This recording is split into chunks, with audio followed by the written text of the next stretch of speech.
will increase. For more on this, I'm joined by economist Professor Bonke Dumisa. Prof, thank you so much for your time tonight. Many, of course, are looking at the fact that the price of crude oil had somewhat eased internationally, and, of course, forecasting that we should expect about a 16% decrease. Should we have gotten a decrease? We can expect a decrease in December, but for November, it was a touch-and-go situation. So I'm not surprised then that the Department of Energy simply decided then that the price had to remain unchanged. It was, as I say, it was touch-and-go. Because what happened was we started with the rand still weaker, but the crude oil prices were higher. But at mid-month, the rand started becoming better and the crude oil prices became better. So that's why then I'm saying it was a touch-and-go situation. So at least we're not having a petrol price increase.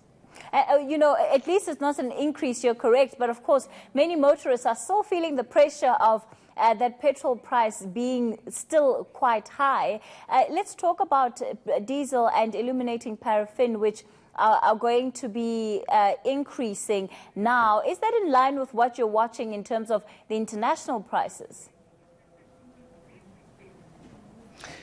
Yes, because diesel and paraffin go through different processes. So that's why all the time, whenever the price increases are being announced, they do not necessarily follow the same trend as the petrol price. And my focus in most of the time is really on the petrol price, because that's where the bulk of our economy depends on. Okay, yes, a lot of trucks and SUVs use a lot of diesel, but many of the motorists who complain most of the time use petrol.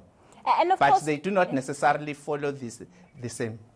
And, of course, we have heard that one of the mechanisms that could help in terms of mitigating that petrol price is if we have more motorists using 93 octane instead of 95 octane. Have you at all had an opportunity to look at that part of this conversation? Is it something that, as a country, we should be looking at and should be taking up?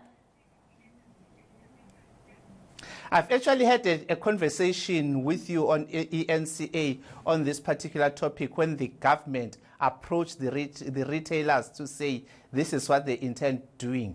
But as we said that time, this involves a very small part of the market. The bulk of the market are people who are using 95 octane.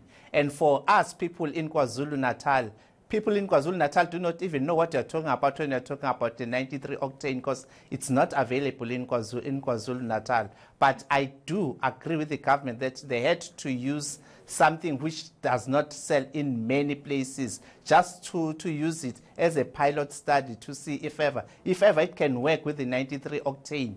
Then they may move over to the 95 octane. I am not saying they're going to do that thing, but I do believe that what they are trying out with the 93 octane is simply a pilot study. It is not meant to be just for that. If it works well, they will extend it to 95 octane. All right. You have forecast a little bit into what we can expect going into December. Are you able to put a figure or an estimate of sorts to how much perhaps we can expect the petrol price to decrease by, and perhaps just a bit of a longer term forecast going into 2019, especially for those January months, because all of these increases affect the kind of budgeting that people have to do into the festive season, and of course expectations around schools reopening early next year?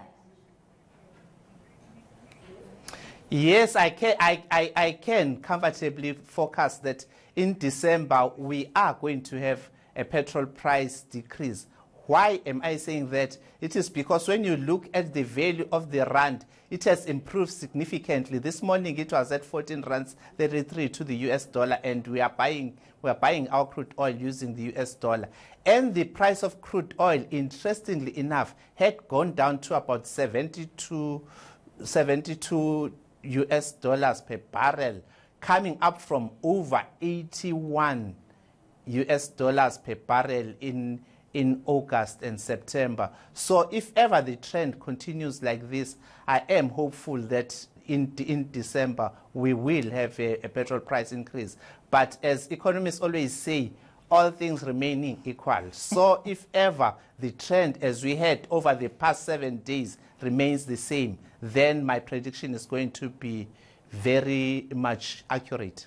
And of course, that will be the biggest impact of all. That disclaimer is the most important bit for us to keep in mind before we decide to overspend some of that money that we've put aside in anticipation of the increasing petrol price. That was economist Professor Bonke Dumisa.